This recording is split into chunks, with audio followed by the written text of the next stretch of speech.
Los estadounidenses tienen una relación extraña con su Congreso. Cada congresista recibió la mayoría de votos en su distrito o estado en la última elección. Sin embargo, según la firma encuestadora Pew Research, el miembro promedio del Congreso solo goza de aproximadamente un 41% de aprobación respecto al trabajo que está realizando. Pero aunque eso es significativamente menos de la mitad, en promedio, un mayor porcentaje de votantes en un distrito determinado prefiere reelegir a su representante actual en lugar de reemplazarlo. O, en otras palabras, no les agradan mucho, pero parecen preferirlos sobre cualquier otra alternativa. Pero para hacerlo más extraño, cuando los agrupas, esa aprobación realmente se desploma. Según la encuesta más reciente de Gallup, solo el 16% de los estadounidenses aprueba el trabajo que está haciendo el Congreso, el 80% lo desaprueba y solo el 4% no tiene opinión. En 2016, la firma encuestadora Public Policy hizo una serie de preguntas para ver exactamente qué pensaba la gente del Congreso. Al elegir, la gente veía mejor las endodoncias, los árbitros suplentes de la NFL y los piojos que al Congreso. Aunque por suerte el Congreso superó a las colonoscopias y a las Kardashian. Y esa extraña relación entre el pueblo y su Congreso tuvo que empezar en algún lugar. Y así fue. Hace 237 años, el 4 de marzo de 1789, el primer Congreso inició su primera sesión bajo la nueva Constitución. Es historia y debe recordarse.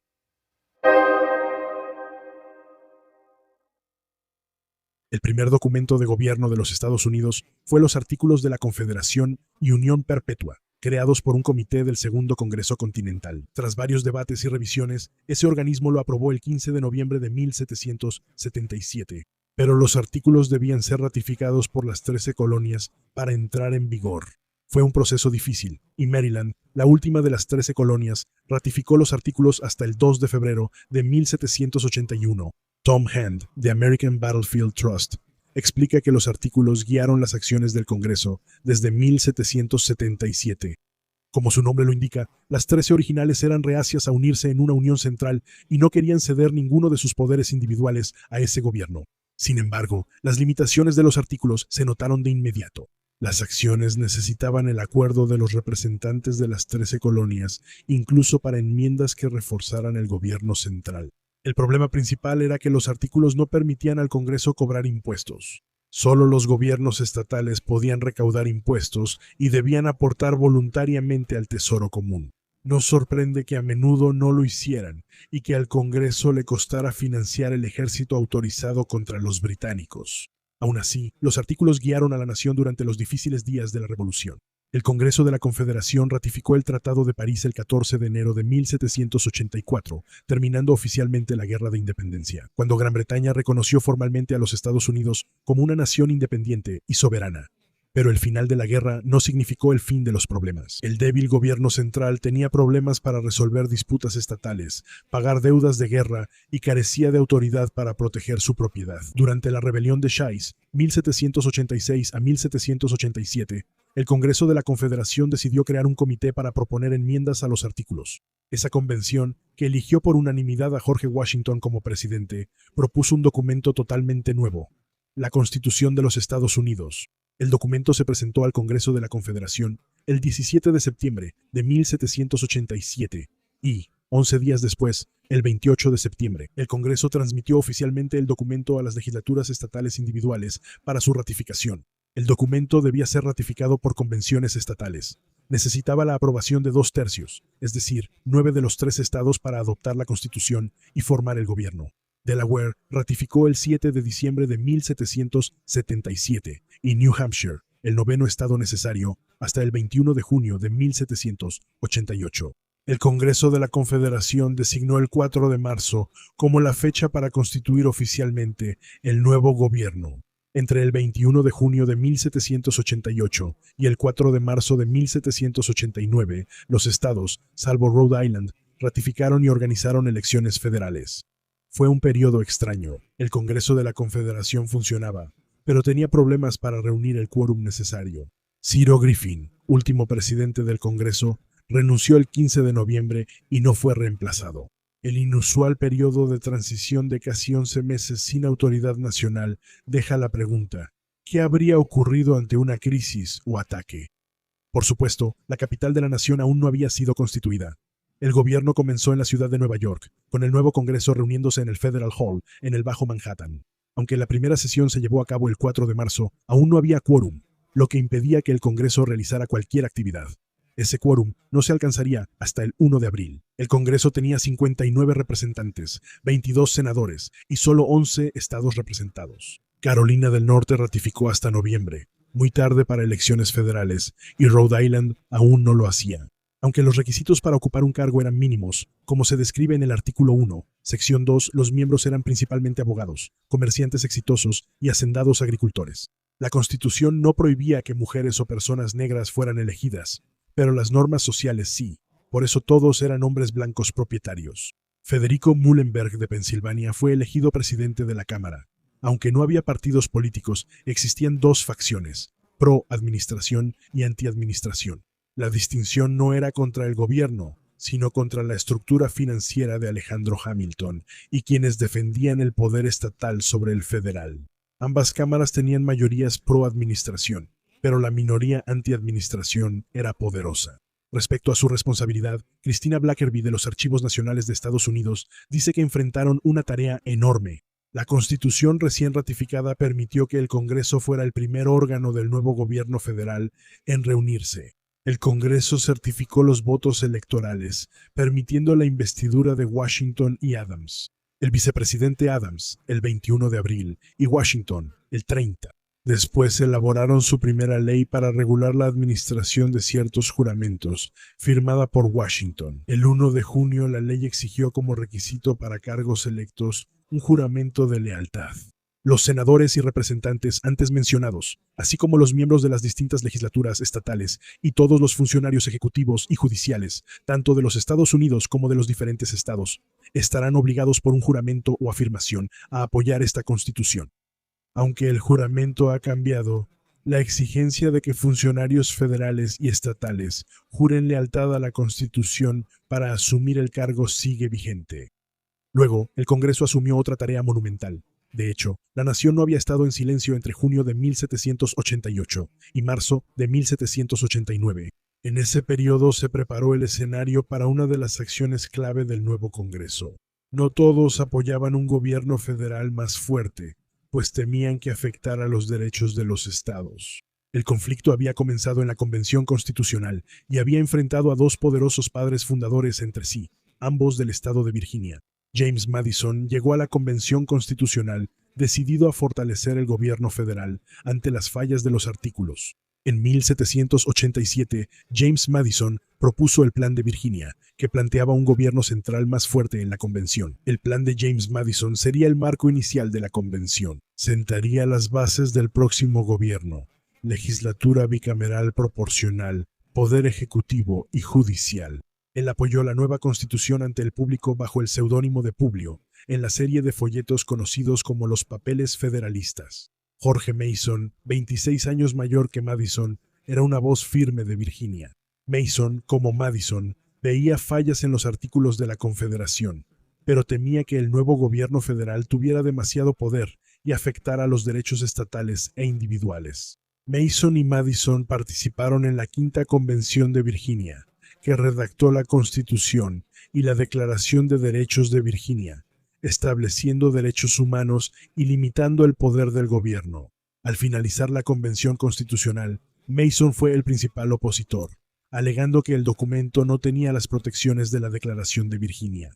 Madison dijo que la declaración era innecesaria, pues la Constitución solo daría poderes enumerados al gobierno federal cuando se terminara el documento. Al no obtener las protecciones que quería, Mason fue uno de 3 miembros de la convención que se negó a firmar, diciendo: «Preferiría cortarme la mano derecha antes que ponerla sobre la Constitución tal como está».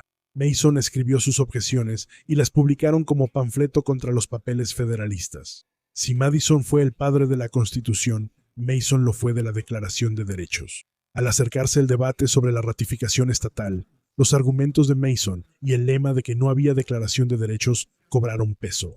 Aunque la ratificación de New Hampshire cumplió con el requisito de 2/3, los importantes estados de Nueva York y Virginia aún no habían ratificado. Sabiendo que la ratificación era crucial, Madison prometió que si los estados aprobaban la Constitución, Él propondría una carta de derechos para enmendarla en el nuevo Congreso.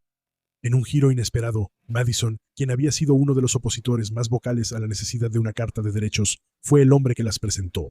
Cumpliendo la promesa que había hecho, Mason no estaba presente, ya que había rechazado el nombramiento al Senado, explica el sitio web de los Archivos Nacionales. James Madison, antes opositor a la Carta de Derechos, presentó enmiendas a la Constitución el 8 de junio de 1789 y acosó implacablemente a sus colegas para asegurar su aprobación.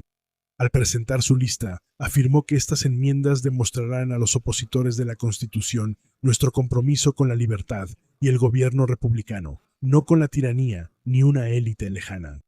La lista original podría sorprender a muchos estadounidenses. Madison propuso 17 enmiendas, no solo las 10 que conocemos hoy. Las 17 se aprobaron en la Cámara, pero el Senado no estuvo de acuerdo. Entre las propuestas originales estaba incluir un preámbulo que él describió como una declaración de que todos los poderes originalmente residían en, y por lo tanto, derivaban del pueblo. El Congreso rechazó la idea, pero si James Madison hubiera logrado su propuesta, habría 70 palabras antes de las conocidas. Nosotros, el pueblo. Ese no fue el único cambio que habría afectado el documento. James Madison quería integrar las nuevas protecciones en la Constitución, no agregarlas como un apéndice. El Senado se negó para mantener la autoridad del documento. Si James Madison hubiera logrado su objetivo, no existiría la Declaración de Derechos actual. James Madison propuso que los derechos se aplicaran tanto a los estados como al gobierno federal. Proponen agregar: ningún estado violará derechos de conciencia, libertad de prensa, ni juicio por jurado en casos penales. La rechazaron por temor a intromisión federal y porque decían que los estados ya protegían los derechos individuales con sus constituciones. Tal como está, la aplicación de la Declaración de Derechos a los estados solo se estableció a través de una serie de casos ante la Corte Suprema, y solo entonces mediante una interpretación de la 14ª enmienda, ratificada en 1868. El derecho a un abogado por la 6ª enmienda se aplicó a los estados tras la decisión de la Corte Suprema en 1963 en Gideon contra Wainwright. Madison buscó codificar la separación de poderes. El legislativo no ejercerá poderes del ejecutivo o judicial. El ejecutivo no ejercerá poderes del legislativo o judicial, ni el judicial ejercerá poderes del legislativo o ejecutivo. Se consideró innecesario el lenguaje. También habría agregado a la 2ª enmienda: nadie religiosamente escrupuloso de portar armas será obligado a servir en el ejército. La adición fue rechazada por temor a comprometer la milicia. La objeción de conciencia seguiría siendo un tema en la historia de Estados Unidos. Actualmente es un asunto legal, pero no constitucional. Al final, las 17 enmiendas originales de Madison se combinaron en 12 que fueron aprobadas y enviadas a los estados. Espera un momento, 12. Sí, la Declaración de Derechos son 10 enmiendas. 2 enmiendas propuestas por Madison en 1789 no fueron ratificadas por suficientes estados. Al menos no en ese momento. El Congreso continuó ocupado. La segunda ley, propuesta por Madison, fue la Ley de Aranceles, aprobada el 4 de julio de 1789. Una de las razones principales para la nueva Constitución era que el Congreso pudiera recaudar dinero para pagar deudas.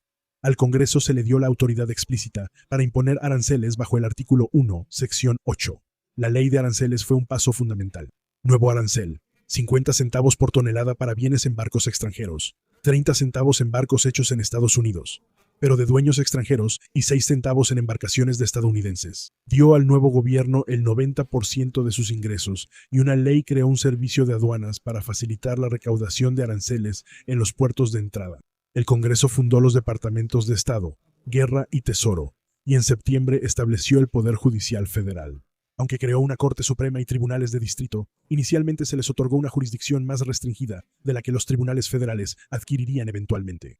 La Cámara de Representantes y el Senado establecieron reglas, procedimientos y definieron roles de sus funcionarios, como los presidentes de ambas cámaras. Esto era de suma importancia. En mayo de 1789 se quejó Madison en una carta: rara vez pasa un día sin alguna evidencia clara de los retrasos y las confusiones que surgen simplemente por la falta de precedentes.